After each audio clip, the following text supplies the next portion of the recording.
Құрметті көрермен, арнаға келген екенсіз, тіркеліп алуды ұмытпаңыз. Балнұр бақыты 6 бөлім. Соңы. Балнұрға қарап менің жүрегім ауырып кетті. Әкей мен анаға қарап Ораздың аманатын біз ақырында орындап жүрміз. Амангерлікке келсек, оған уақыт пен Балнұрдың келісімі керек. Мен келісімсіз некеге отырмаймын дедім. Әсет әкей Балнұрға жанашыр көзбен қарап, қызым, сен не дейсің деді. Балнұр жылап жіберді. Жәудір ана да басын көтеріп, қызым, біз сені зорлап қоса алмаймыз деді. Өзі жылап жатыр. Балнұр ұзақ жылап алды да, апа, мен не дейін? Мен әйел адаммын.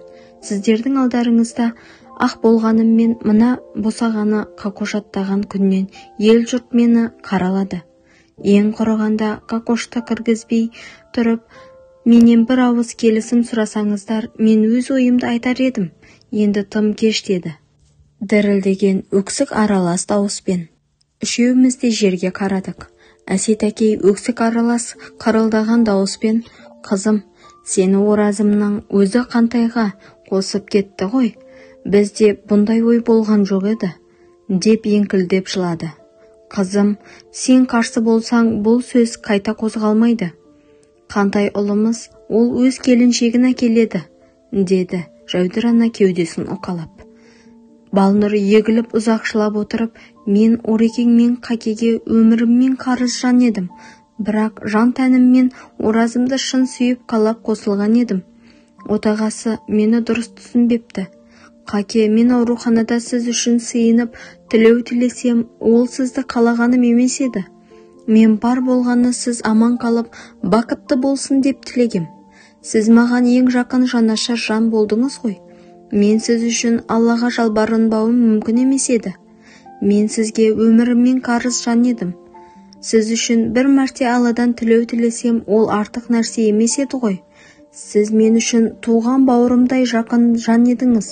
Бар болғаны сол, ал отағасы басқаша ойлап, басқаша түсініпті. Отағасы менен бір ауыз сұрамастан өз ойымен ойлап, мені сізге табыстады. Мен енді Оразыма ақ адал екенімді қалай дәлелдеймін? Оразымның ұрпағы бар еді ғой, ол жалғыз емес еді ғой, деді шалқая тербеліп кеудесін тырнап. Алтын келінім, қызым, біз көріп жүрміз, біз білеміз, сен ақ адал жансың, деді Жәудір ана басын көтеріп. Қызым-ау, Оразда пенде ғой, ол сені арсыз демеді, ол сені Қантайға да сезімі бар деп қалды. Ол да пенде болған соң жаман ой жүйрік болады, анаң дұрыс айтады. Адам ақ болса сендей болсын, деді Әсет әкей де тебірене. Балнұр басын көтермей ұзақ жылады. Мен не істерімді білмей, мына жерден қашып кеткім келіп күйіндім. Не дұрыс сөзді таба алмаймын. Қызым, олай болса бәрін өзің шеш, сен қандай шешім қабылдасаң да біз қарсы болмаймыз, деді Әсет әкей. Қызым, ең бастысы, мен ұлым айтқан аманатқа қарсы емес екенімді айттым. Енді жаным тыныш. Сен мені уайымдама, өзің не қалайсың сол болсын, деді Жәудір ана иектері дірілдеп. Балнұр орнынан үндемей тұрып кетті. Мен сәл ойланып отырдым да, әке, ана, сіздер мен туралы жаман ойламаңыздар.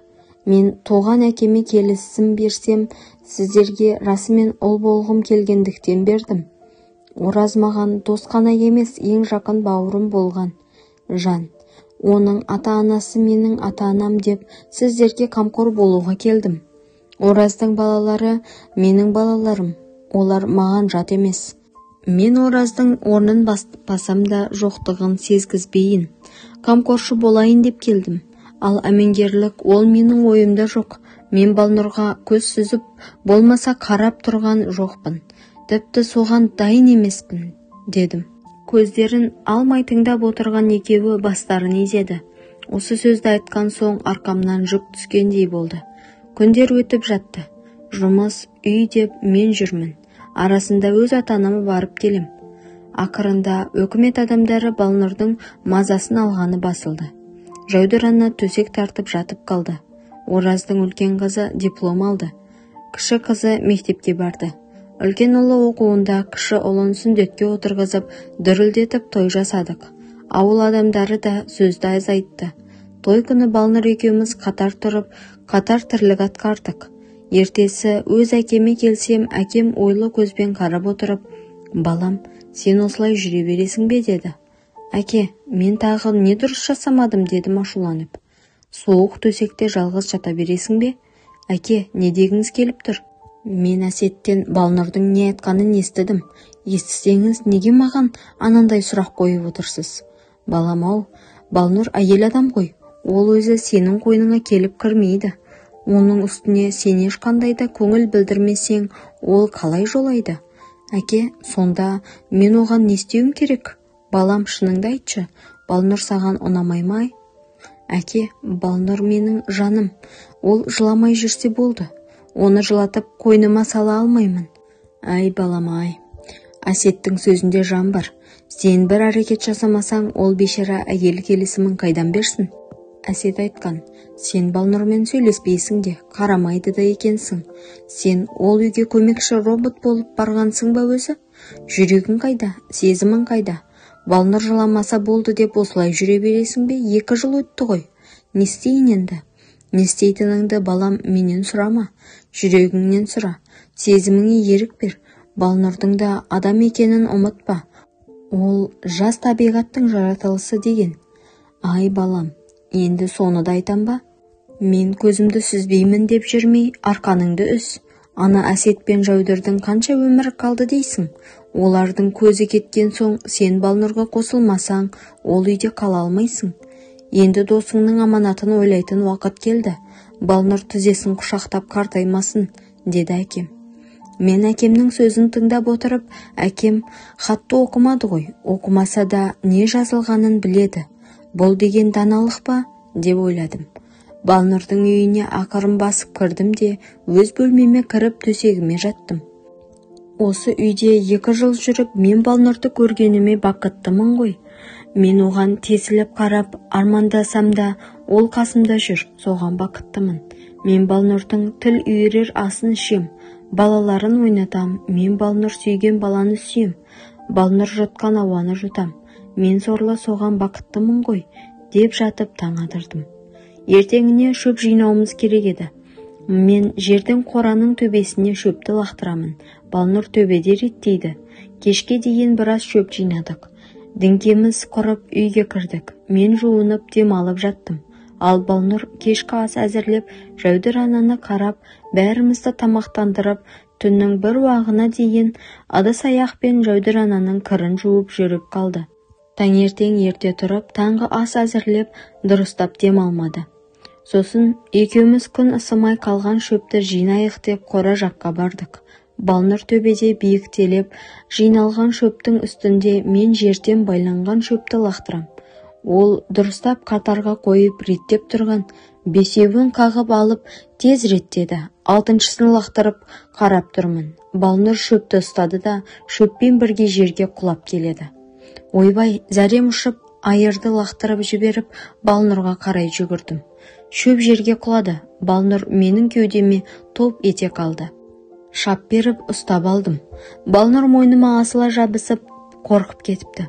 Жүрегі қатты соғып тұр. Бойында үрей бар. Көзі бақырайып көзіме қарады. Жеп-жеңіл келіншекті бауырыма баса, қысып ұстап тұрып, көздерінен көздерімді ала алмадым. Өн бойыма қандайда бір еріксіз күш пайда болып, Балнұрдың ерніне ернімді тигіздім. Балнұр сел кетіп, мені итеріп жерге түсті. Кешір, дедім, білегінен ұстап. Балнұр бөгеліп артына қарады.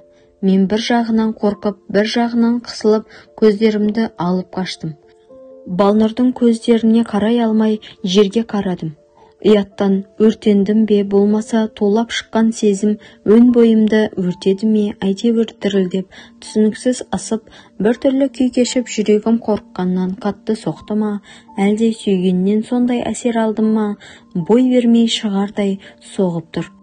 Балнұр білегін тартқандай болды. Мен тез жібере салдым. Өзім көзіне қарай алмаймын. Жұп-жұмсақ алақан бетіме тигенде шошынғандай болдым да тез Балнұрға қарадым. Ол әдемі көздерімен көзіме қарап тұрып, бетімді сипалады да, сен мені тағы құтқардың, рахмет деді.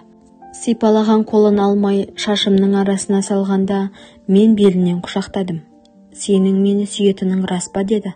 Білегімнен мойныма асыла майысып тұрып. Я жаным, мен сені сүйем дедім. Шөп үстіне сүйісе аймаласа құладық. Түске дейін шөпті тез-ақ жинап, бірімізге біріміз тоймай қарап, қайта-қайта құшақтасып сүйісіп, қора жақта біраз жүрдік те үйге келдік. Мен өз шаруаммен, Балнұр өз шаруасымен жүр. Ал енді мен Балнұрдан көзімді ала алмаймын. Жүгіріп қасына барғым келеді.